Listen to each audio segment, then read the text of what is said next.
To the opening government, and I'm going to give my case, which we're going to give you three major reasons to why the benefits of maintaining monarchy in the UK. So the first one is that the first point that they said that it's a waste of political power, but as our POI has pointed out, they can't even give an example of how much time has wasted or how much resource has wasted, or how can we better allocate these kind of resources into more useful areas. They can't really prove the benefit of that. And second, and second response is that it doesn't really waste much of time. You just ask one more person to sign the paper, right? Just sign it and that's done. It's just a formality. And they also say that monarchy is a symbol, like you have birthrights and stuff. But the thing is that the power is actually given to the British Parliamentary, and they don't really have any political power. They don't bear this right anymore. All they do is serve as a symbol and sign the documents and more like a ceremonial role rather than being the actual political leader. So they don't actually have the birthright. That's the response. And the second thing is that they say that as part of the Commonwealth being colonized, and then if you have the if you have the monarchy, then you feel like you can't really act against their interests. But that's simply just not true, because every single country basically acts in their own interests right now. For example, Australia doesn't really look at how UK is going to react if they pass certain policies. I think Australia listens more to US than UK right now, so monarchy doesn't really make a difference here. So that's the response, and then now I'm going to give my case. So three major reasons why we should support this ban. So the first one is we shouldn't support this ban. The first one is huge cultural heritage, which turns into soft power, which I'll explain. The first reason is that it's deep in the UK history. It's been there for thousands of years, so people recognize this, people embrace this, people understand it's part of the history. You can't just remove part of the history without some, certain concrete benefit, which they haven't even proven. All the harm that they've proven is it's a waste of time to sign the documents, right? So there's no concrete harm to remove a part of the history that's been so entrenched in the system. And the second one is that it's a symbol, monarchy is a symbol of continuity and tradition. So people actually recognize them as, it's the last document is about national identity, which we turn this argument against them, because how is a symbol to say that, we are under the control of the royal system, which means that we recognize this, we were born in this land, it's inherent that they right now that they accept this right now, and it's a part of their national identity. If you take them away, then it's actually going to harm their national identity instead of benefiting them. And the third one is ceremonial value. They're as a part of the living history, which is super valuable in historical values, and it's also going to give people the sense of familiarity, the belonging. It's a source of their national pride. It's going to make them more connection to their country, so it's going to actually help with their national community, with the ceremonial value. When people see, when their queen is there holding something, and then just giving a speech, people feel proud of listening to their speech, and people actually feel happy about that. Nobody actually complains, and that turns into soft power because it's such a unique culture that we have right now. Because they have presidents and stuff that's all over the world. But what's unique about this monarchy is that it's a living part of the living history, and it's a lot of it's gonna improve it has diplomatic value. It can increase the point of better international relations. It has trade and commerce and cultural exchange. It's soft power itself is a recognition of your country because your uniqueness. We recognize you, and the soft power can turn into other countries.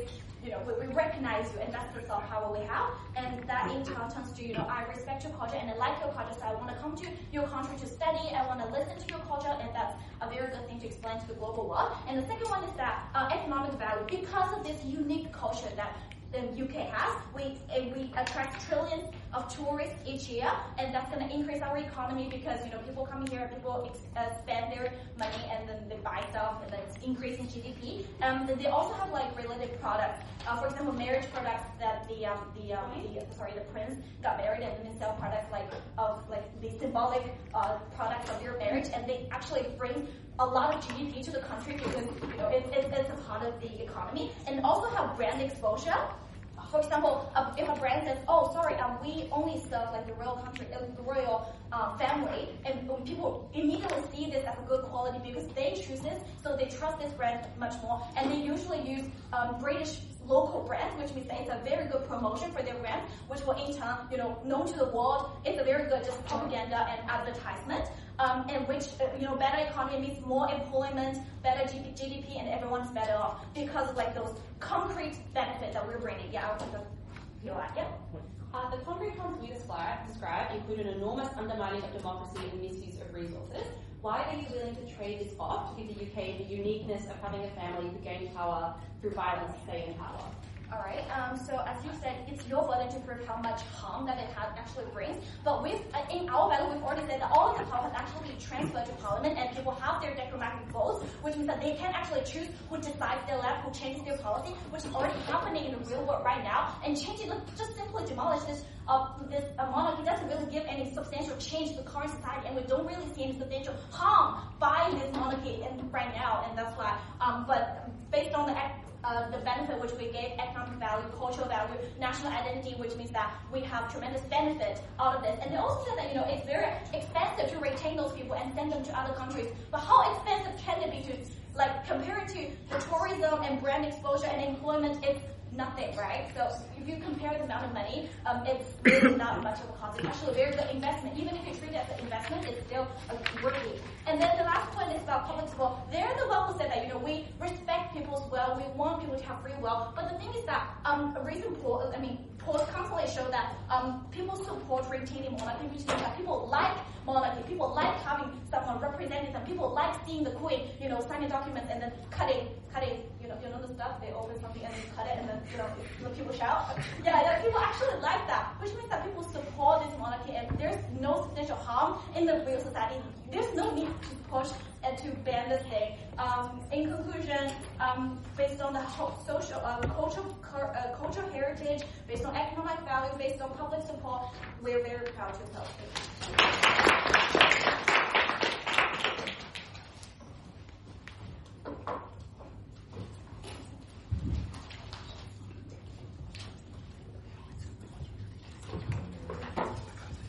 I'm ready.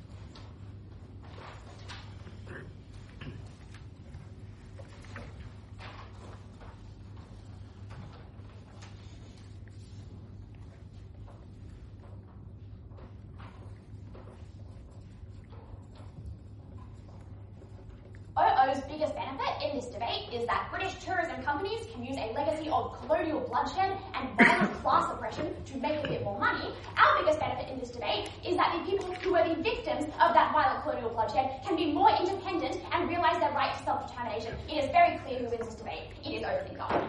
Two things in this speech. First, refuting the material as to why this is a good use of capital, because it is not, and then flipping that material on unity and explaining why the type of unity that our monarch gets you is actually very counterproductive and leads to bad national policy outcomes with specific relation to economic class. So, why is this a terrible use of capital? First, I want to point out that their description of the monarchy as just like an old lady who sits in Buckingham Palace and signs forms is a really uncharitable characterization of what the monarchy actually looks like. The monarchy is a massively expensive institution to run. The royal yacht itself costs £100 million every year to service. I would ask you, what is more socially utile, a $100 million boat or $100 million worth of social housing? I think it is very clear that would benefit the vast majority of the Brits, and it is not the boat. Secondly, we tell you that that analogy should then tell you that there is a significant opportunity cost of keeping the monarch running, which is very necessary to compare to the benefits they tell you, which is just very vague things about, it's kind of good to have the monarch sign off on something, or it's good to have the monarch there to foster general national unity, because the type of national unity that you can foster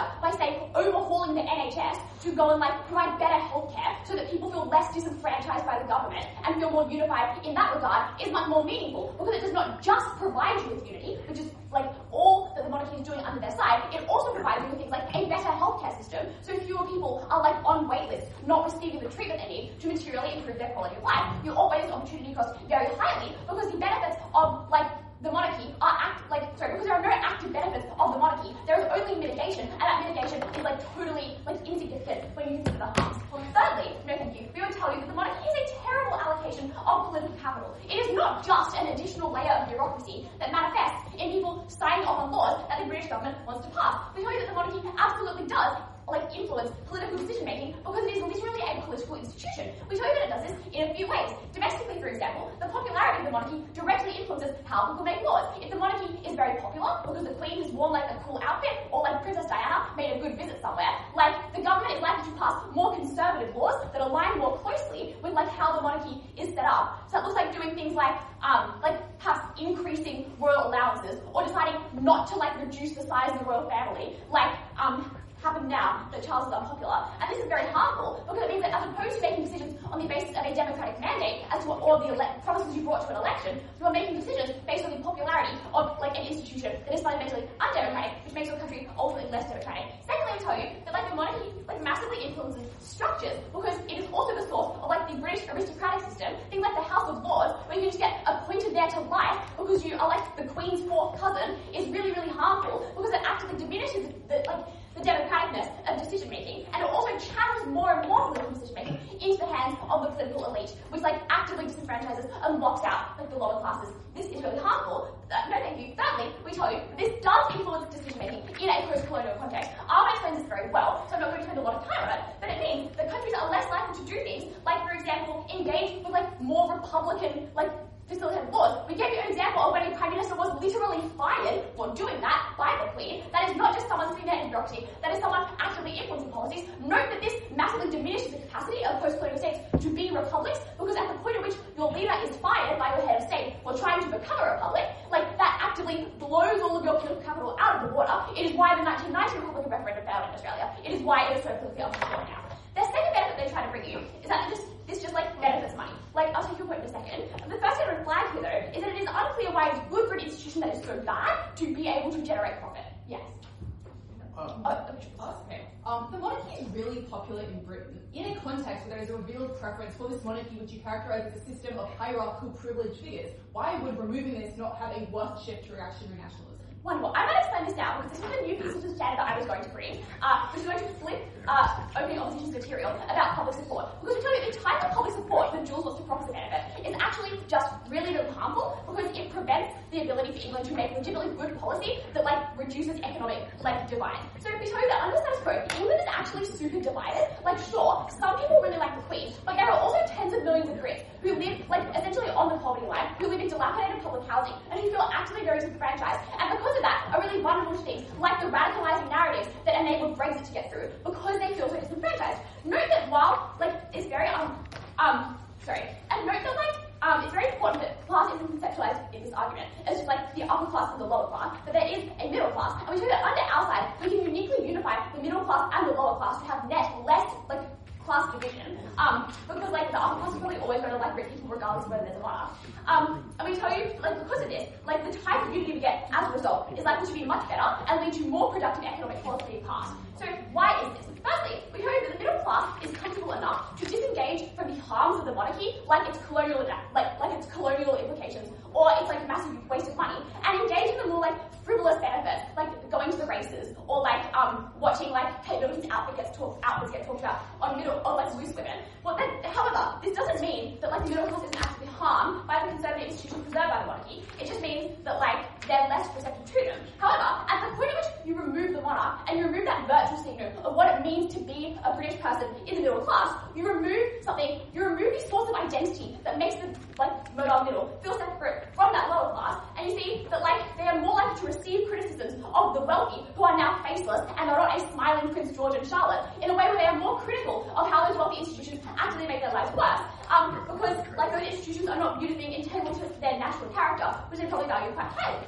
Now, what this means is that, you're more likely to see, the very rigid class system that exists in England, which is a legacy of the same feudal system of which the monarchy is, and the source of rigid class divide, be, more actively dismantled, because, at this point, you are Commonwealth enough class consciousness to address like somewhat other class disparities. Why is this important? It like solves a really significant issue of like class division in England and replaces a really harmful source of national unity that keeps the middle class and the lower class actively divided and enables them to unite against like the enemy of like the wealthy establishment. This is a much more helpful form of unity than anything that anyone on the opposition bench can bring you, because it is one that leads to substantial policy outcomes as opposed to people just feeling good about themselves when they watch the king get crowned on TV. This is infinitely more meaningful because it also sets a very helpful precedent for the countries that are post-colonial, where the UK exercises like a degree of soft influence for them to be able to like decrease their class divide, because we are the only people who recognise how harmful a hereditary monarchy is, the benefits it can bring to like the disenfranchised UK and in post-colonial countries. We win this debate.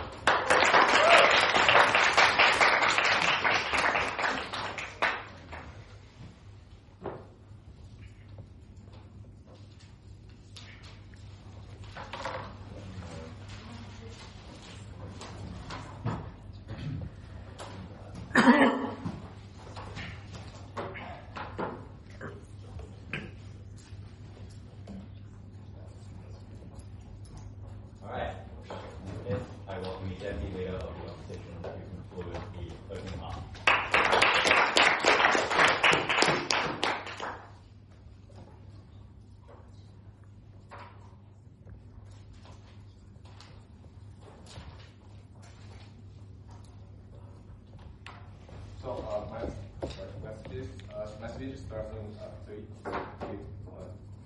So actually, I feel really regretful that from the speech our government said, we still hear that our discussion right now is stay on a pretty shallow way, because basically their argument is based on their imagination. That they are saying it's too expensive that you have this thing, but they failed to recognize that each year they are bringing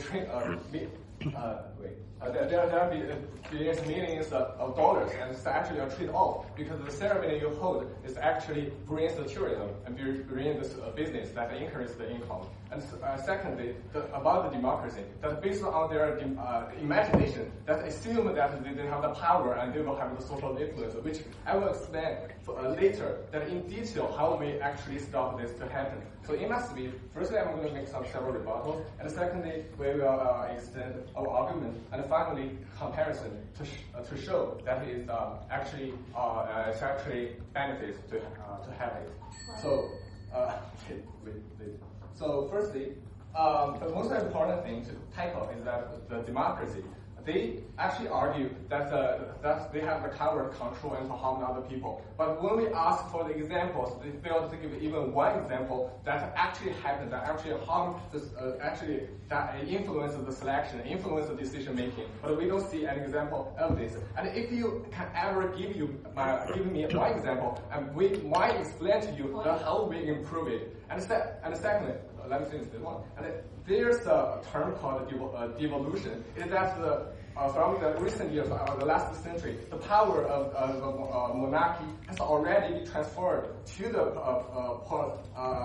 parliament, and that is actually happening. Select the monarchy in Japan, they don't have actually any power, and they are more likely to gradually do not have the control of any political decision making. And even if they still have the influence, we can actually make it better, just like the monarchy in Japan. And it's never a harm that necessarily we have to cancel that thing. Point. And secondly, Yeah.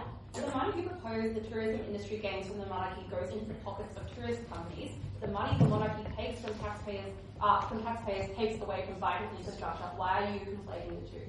Actually, I'll explain. So if you're worried about distribution, we can actually make the distribution better. You can make like the movements or whatever. You can cancel. We can actually solve the problem. So let's discuss about the cost. So for the cost, we bring you the financial value, because we see that during the wedding in 2011, that the William's wedding actually brings £2 billion to the government. And actually the wedding, the ceremony of wedding, it's already become common sense that proves statistically that every big event that the monarchy holds is actually brings huge benefits to it. Not to mention that there's a tourism every year, and there become that on average there are like 15 or like 500 million each year, and that's the value. So if we are talking about it's too expensive to have that thing, we can actually have the way to actually earn actually a trade-off. So we don't think it's actually cost any other money. So that's about the financial part. And secondly, we are talking about the efficiency. But actually, this is not actually what the things are happening. First of all, they cannot give us one example that how the decision making is delayed. And secondly, it's not like when the urgent affair actually occurs, there's a rules or a mechanism in the government to help them to solve the problem. It's like when there's an earthquake, there's not based on your imagination that the president will go to sign a file with the monarchy. So actually, they have the urgent system to deal with these kind of things. So we really don't see any chance that it influences the politics. And finally, they are talking about the value, that the social value towards the middle class, and it's basically start seeing it as a raw value. But actually, firstly, what if that we actually make the monarchy almost like economic, and let people see that they are saving money, even though they are kind of royal, and what kind of that signal will make to the society? So we actually think that we can actually turn it into a good thing. And not to mention that if you think it's too expensive, we can in the future maybe we can cut the cost. Maybe we can like decrease the members of the monarchy, and so all solvable. The problems are all solvable. And secondly, they didn't make a comparison about the value level that the support it gives to the people, that the support, the severity support, and the traditional, the rule, the symbol, the self-identity, and all of that. They didn't compare to the value that you claim about the middle class. So, no, thanks. So actually continue the extension. So for the politics of the rule, so actually the monarchy, the president of the monarchy, I don't know how to describe it, but actually she is she's the president of 16 countries. So actually he provides a rule for the regional peace, so for the regional stable, that everyone have a symbol or have a rule to actually remain stable, so that make people unite together. And that's what they're currently doing, because every year they make more than 200 events to travel all around the world to do the charity, to do the signal, and to actually promote the peaceful, the peace in the world, actually promotes the charity. So we don't see this as a bad thing. And thirdly, it's because more extension on the belief. And it's because it is so important to the people that even if you let the people to choose, most of the people currently in the United States, in UK, actually want to remain this because they have the belief. And even though the belief is meaningless, and it's like a analogy of like a religion. You think religion actually is meaningless, but we don't think so. So actually give the energy to the people, give the belief to the people, that give the people the mind like a mental support. And maybe there's less crime, and maybe there's more belief and more stable in the society. And this is because that in the history, that during the Second World War, that all the monarchy members stay with their people and fight, never run away, and always fight with that. And always fight them in the front of the war. So that's why actually all the people love them. So in the comparison, we actually bring the income, and not to mention that we can always take solvable like all the measures to reduce the harm. To actually reduce harm, like the transfer, the transfer the power. If you have the issues, and we can also like cut the members and take all the necessary means to actually stop. So in comparison, actually we think the benefit of the code.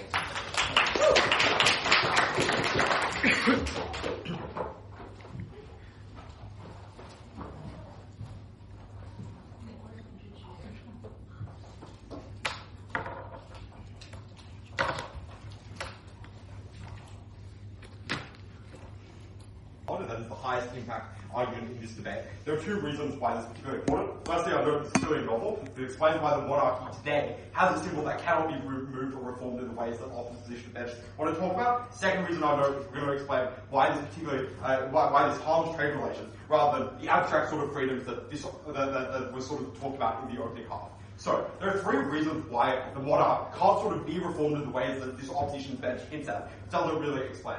First thing I would suggest is that we would note that it has just clearly benefited from colonial powers. It has very clearly had crown jewels tools which are literally stolen from many countries and cannot be removed and cannot be reformed. Second reason for this, we know that all the land and resources at the time was claimed in the name of, for example, Queen. There are historical features that exist in these countries, and bear the crown, and those are things that can't be removed or can't be resolved. The final thing I'll note is that these are just the descendants of the people who did commit a lot of these crimes. That is, like Queen Elizabeth, during her lifetime, actually ruled India for some point, and the reason why that's important is because it explains why this opposition bench can't say that they sort of like reform it or they change it, and in fact why this is actually permanent. The reason why this is particularly important is because it impacts trade. The first thing I'll note is that it just means that people are far more likely to be skeptical of the West, and in particular Britain. A lot of people don't necessarily want to associate with anything to do with the Crown, because of the past that has actually occurred in their countries and the atrocities that they know of. But the second thing that I note is that this is actively offensive to a lot of people in these various countries. And importantly, and novelly, it is detrimental to diaspora who live in England, where I'm going to talk about in my second argument. This opposition would say, well, it doesn't really matter like this, because it's just like, it will like go away. But I will note the devastating impact of intergenerational trauma. Because it matters to people whose grandparents told them of the colonial slavery that occurred. It matters to the people who have their history, but at the same time live in England and feel torn. What that means in this debate is three key things. First thing I'll note is that there are just more tensions between countries, which means that they are less likely to come to an agreement. That means not only outside of that means that even outside the economic realm, even just, for example, environmental policy, or just places where you have to agree with other countries, in particular England, that is something that is less likely to happen.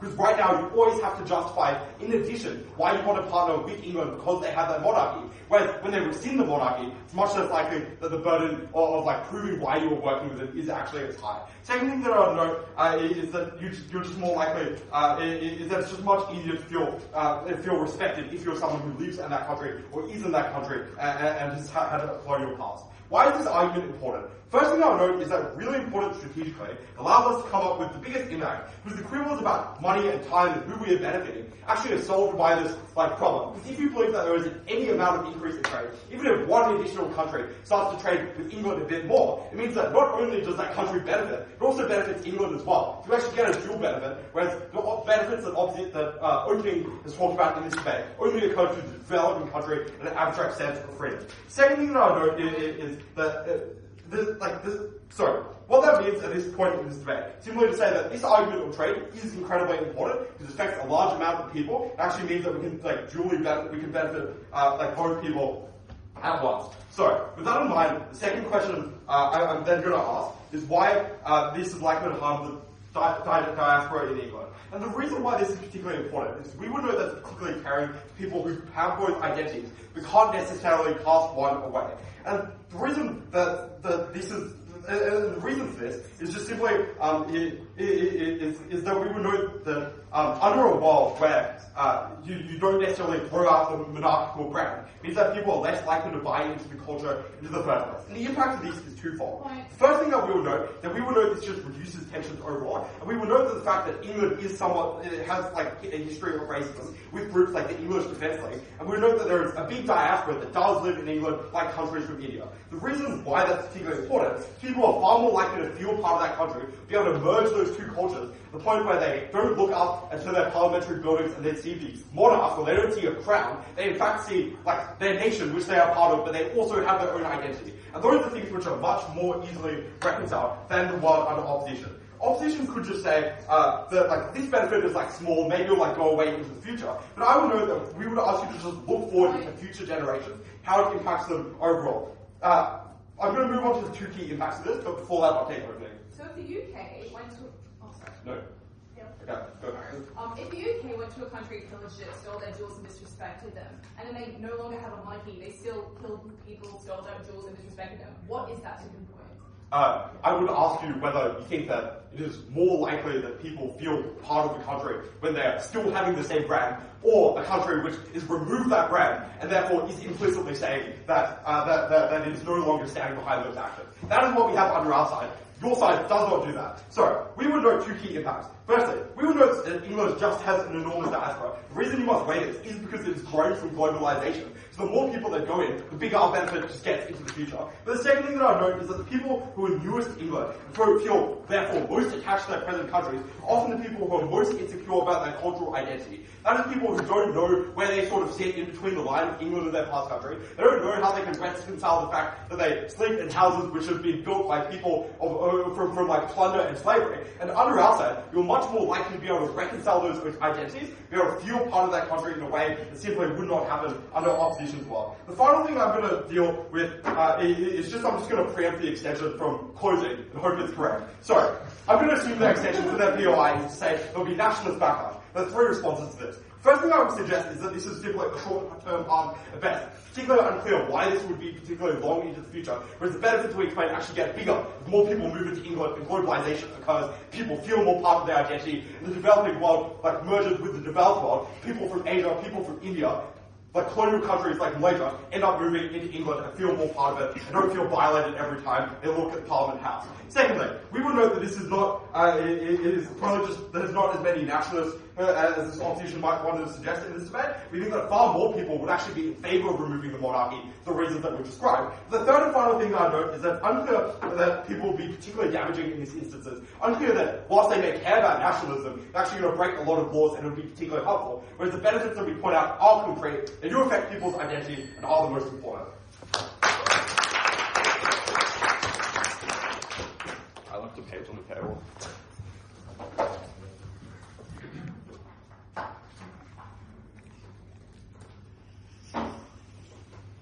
Here you go.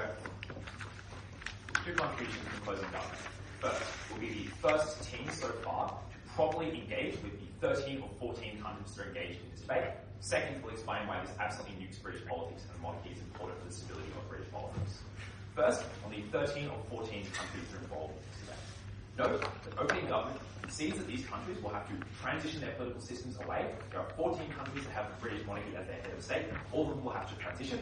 OG also concedes you must make foreign policy changes away from those governments. CG might regret that they cannot knife it, however. So, a couple of ways this is a terrible harm. First, there's an instant and incredibly direct harm to the political stability of these countries. Why? 4 reasons. First, many of them are deeply unstable. There are countries like Grenada that have had coups and counter-coups in the past few decades. There are countries like Papua New Guinea, which is deeply unstable. Second, many of them have evolved their political systems around the existence of the monarchy to provide a check and balance on executive power. So, they have relatively strong states, but they use the monarchy to balance out the power of those states. That is, for instance, the political system in St. Vincent and the Grenadines. They therefore rely on the monarchy to keep their executive in check. Third, many of them simply lack state capacity. State capacity of the Caribbean states to project control over their own populations is actually relatively low. There are multinational corporations that have a lot of influence in their country. They need the support of the British government to directly target them.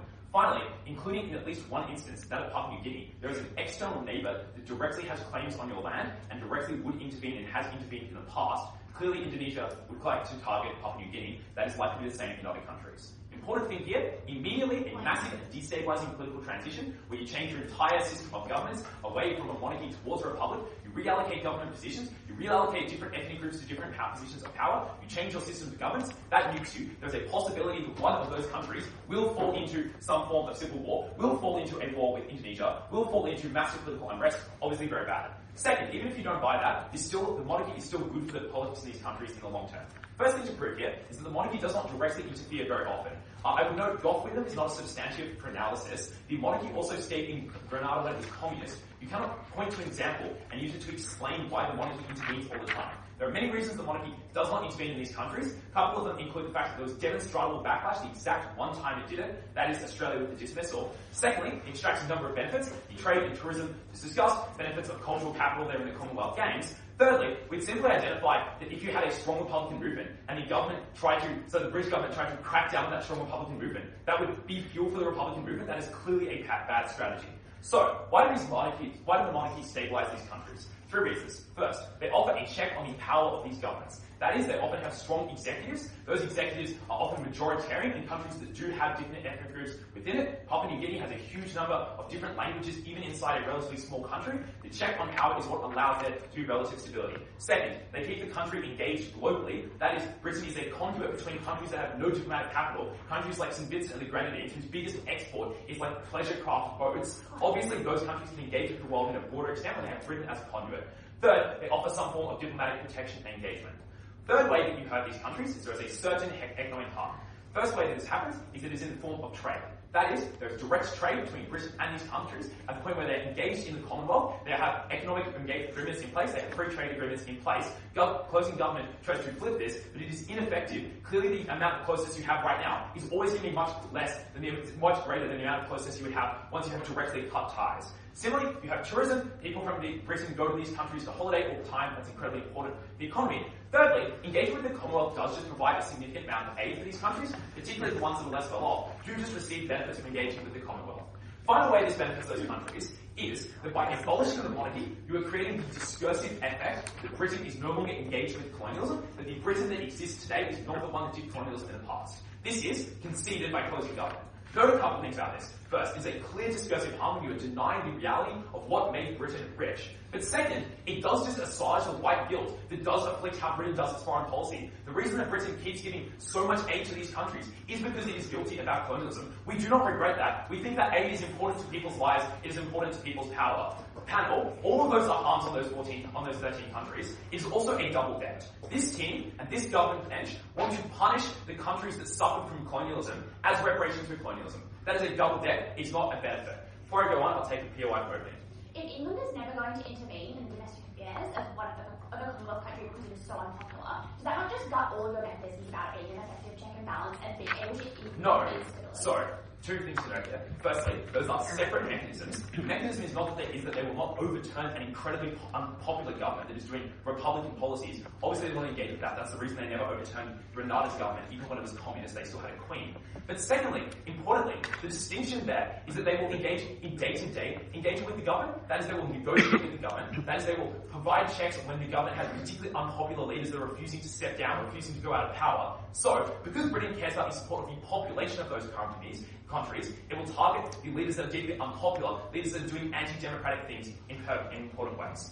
Second argument, why this absolutely destroys British politics. Two parts to this argument. First, we're going to explain what OO never does, which is that the monarchy is just actually very good for politics. Context you need to keep in mind here is just British politics. You're probably aware of it, it is relatively bad. What does the monarchy do that? First, it provides continuity of government. When the Tories are having a turnover every 3 weeks, it is important that people have a face of the government that they can recognise. They know that the government is keeping in transition. Obviously, heads of states, even if you get them, never have the cultural cachet of the monarchy, never have the cultural connections to the monarchy. This figurehead is important. Second, they force stability. What does that stability look like? It looks like respecting elections. It looks like respecting your opponents. It looks like being willing to engage in coalitions. That kind of stability is really important. It's something that we think the Tories are probably unlikely to engage with otherwise. Third, they are a check on power. Just because they've not previously checked power does not mean they cannot check power in the future. It just means that nothing bad enough has been tried yet that would require the monarchy to intervene. Having them in a final check is still useful.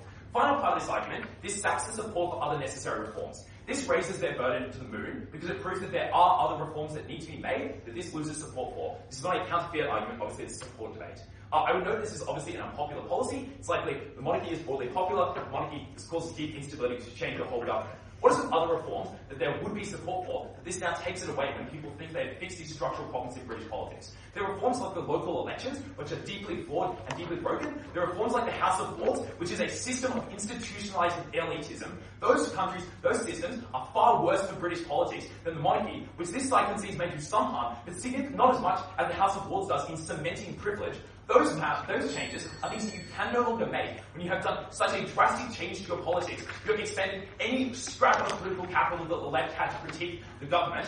Clearly, we're the side that engages with the reality of Britain. We're the side that engages with the reality of every other country in this debate. Obviously, Zhou.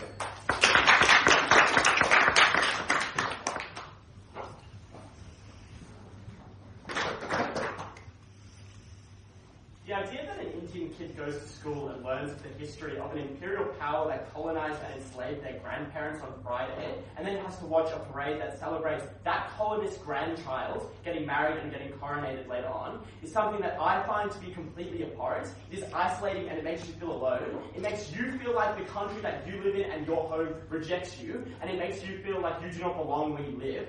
I think that is the most important and impactful harm that exists in this debate, and I do not think it has been engaged with in a meaningful capacity by side of opposition. A country's primary obligation was always to make an inclusive and supportive environment for their own citizens, the diaspora that includes 50% of their population. I think we ought not leave behind the people who matter the most, who are the most vulnerable, the immigrants in this nation, who feel like they are being oppressed by the colony and the symbol that exists as a form of constant reminder of their past. I think we ought to remove this symbol. First, some responses to closing, then I'll tell you why we're ahead of them, then I'll talk about opening government, and then I'll talk about opening opposition. The first thing that I would note here is that they say that this transition is going to be bad and it is going to be detrimental for the countries that exist and need these people on top. I think there are a couple notes that I would say here. The first thing is that this transition will likely be slow, it will be considered, and it will be careful. There are ways to do this over a period of time that does not create the instantaneous issues that the opposition wants to suggest. It is unclear why it is as destabilising as Ops tries to tell you, but it's also secondly deeply unclear why a passive, non-present leader actually helps to create the solutions that the opposition wants to say. Having risen as a conduit fails to address the structural reasons why these countries are unstable. It fails to tell you why they're able to solve things like corruption that exists and the real reasons why these countries are unstable. I don't think having the ability of a figurehead of a foreign leader who actually provides you any meaningful capacity to make your nation better off. The third thing I would also note here is it's deeply unclear to me why you can't just make the Prime Minister or the Attorney General of the nation of England the person who is in charge of these countries in the short term why it exists. We are saying we are getting rid of the unelected monarchy. It is deeply unclear to me why, if it is so bad, it's not likely that people will actually figure this out and then just make, for example, the Prime Minister the short term head of state of these countries. If these countries are able and willing to say, we want to be part of the Commonwealth because you provide us stability, that does not have to be linked to the monarchy. It has to be linked to the state of Britain.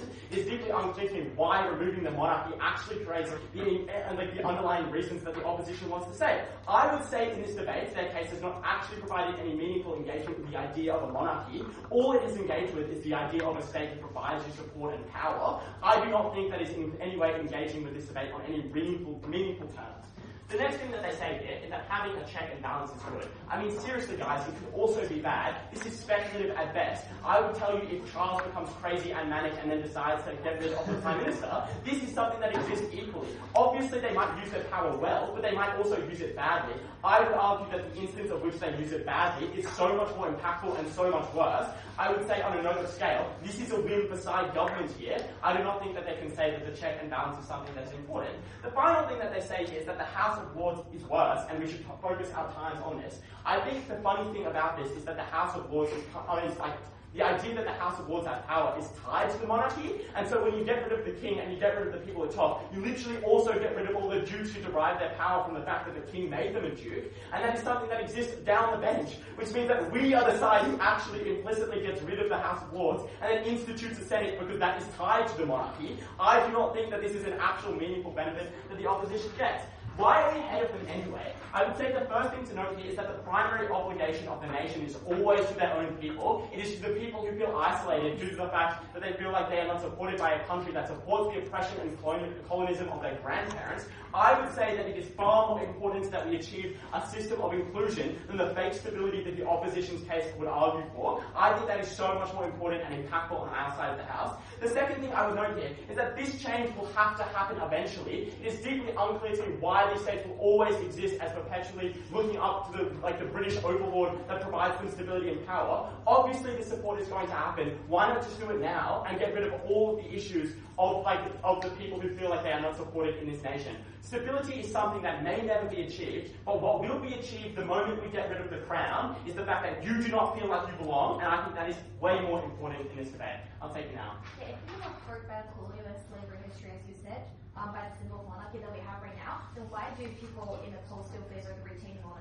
See, the funny thing about that is it's actually it's not a very big difference in the poll. But the second thing I would note here is just because 60% of people in Britain are white and support the monarchy does not mean that the 40% of people who are not white and do not support the monarchy should be left behind. I would care much more about the vulnerable people in this debate, because the net utility you gain by supporting the crown as a white person is far less than the net harm you get as an Indian person who feels like they colonized your grandparents. I would think we should prioritize these people far more than we care about the privileged white people who exist and feel supported by the existence of a monarchy that perpetuates their own privilege. Why are we ahead of opening government? We gave you the novel contribution of why the primary obligation of a country is always to support the most vulnerable people that live in their nation. It's more important of a principle of a divine, like of the failure of like instituting a divine right, because it actually impacts the people who live in these nations. No, thank you. Like the first thing I would note in regard to this clash is that taxpayer, like the first issue that they brought up about taxpayer dollars and the fact that it's a waste of time is incredibly low impact. It was never proven why the monarchy doesn't bring in heaps of money. Notably, this is taken down by OO's assessment of like the merch that they sell. But they also never proved why it's a waste of time. I would contend, and maybe I'm wrong on this, but the Attorney General just like sits in court and signs the document at the end of the day. It's deeply unclear to one, why it has to take a lot of time, and two, if it actually does take a lot of time, like sure, we're happy to make the system more seamless if that's something that we can do. Like, okay, I think that's whatever. But the second thing I would note here is that whilst they explained how it helps the Commonwealth countries, we've showed how it actually helps both Britain and other countries, because we told you it means that Britain and the countries that Britain is trading with feel like have less tensions within them. Their relations are better. It means that they're able to more trade and exist in a more cohesive and supportive environment. And I think that is incredibly impactful and important, because that means that the people in Britain as well as the people that they are trading with feel better. I think that is a bigger note. Note here, what the United Kingdom should do is predominantly to support their own people, and I think we ought to view this debate in the obligation of the people who are oppressed in their own state before we view the people who are oppressed in other states. The people we ought to care about most are the people who feel like this is something that's bad. The third thing I would note here is that our extension on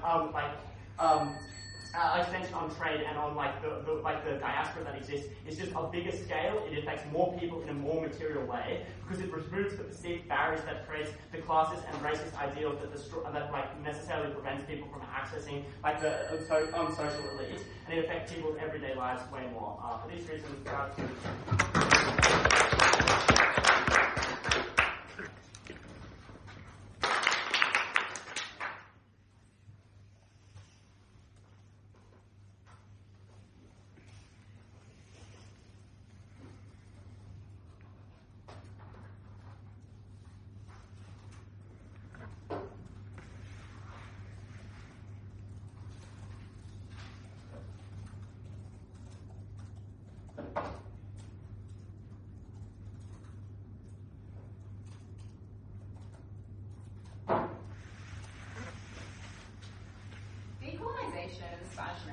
led to about 6 decades of lost money, desperation and poverty that cemented Latin America into developed status in the world. And any rationalization of why that decision was worth it was because the type of colonization they were under at that time. Because that was a Spanish government that was extracting money from it day to day. That was a nation that exercised its political power over the everyday affairs of that state, which meant that those countries were ones that led the charge for republicanism.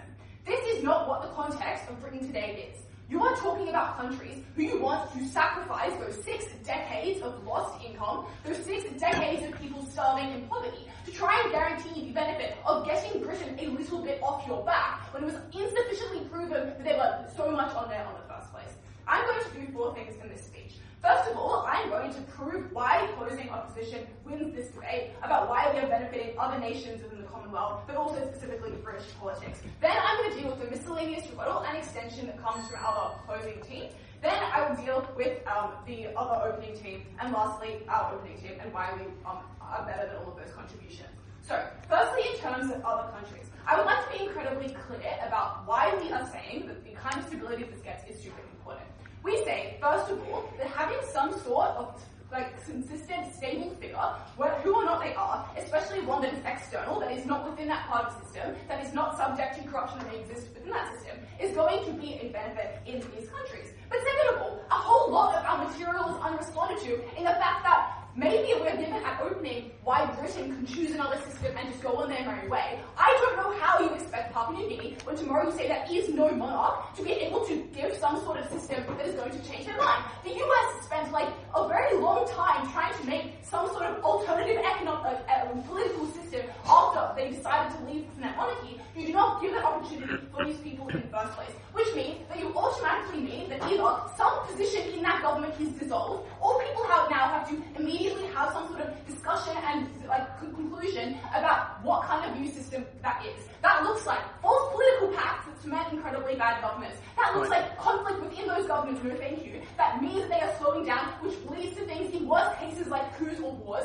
I think that was incredibly devastating. But additionally, we tell you lose out on things like connections and trade and diplomacy, that you lose a bunch of other external costs, like having to immediately change your currency, and about having any kind of potential that the British people have to assuage their guilt in moving away from that colonial symbol.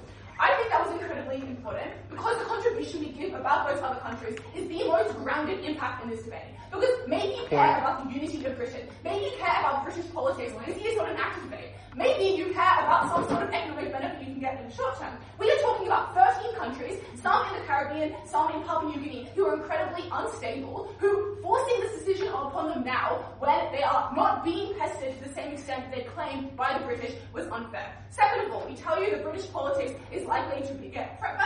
We tell you this is like things like stability, a final check, and other reforms. What are the responses there, and why we're able to overcome our opening here? The first response into all the material we give you is to say that you can have a slow transition. I don't know what the fuck that means. Having no head of state or having the British Prime Minister as your head of state is not something that a lot of countries would accept. I think having that system be in place and having a switch to the Prime Minister is something that would have a lot of negotiations that countries are unlikely to stand for. I don't know how you make that work. I don't think you can make it work homogeneously in all those 13 countries that you're talking about. That was unpersuasive. Second of all, they tell you you can have like passive leadership, which means it's not useful. But we tell you that in the case where you have someone who is like, for example, moving closer and closer towards the edge of democracy, given that the monarch has a lot of support, a lot of information and advice and controlled by other members of the British Parliament, and they're external to that system, are likely to act in ways, if we come to the worst case, and there's the politics has lost its legitimacy, you have some degree of external oversight.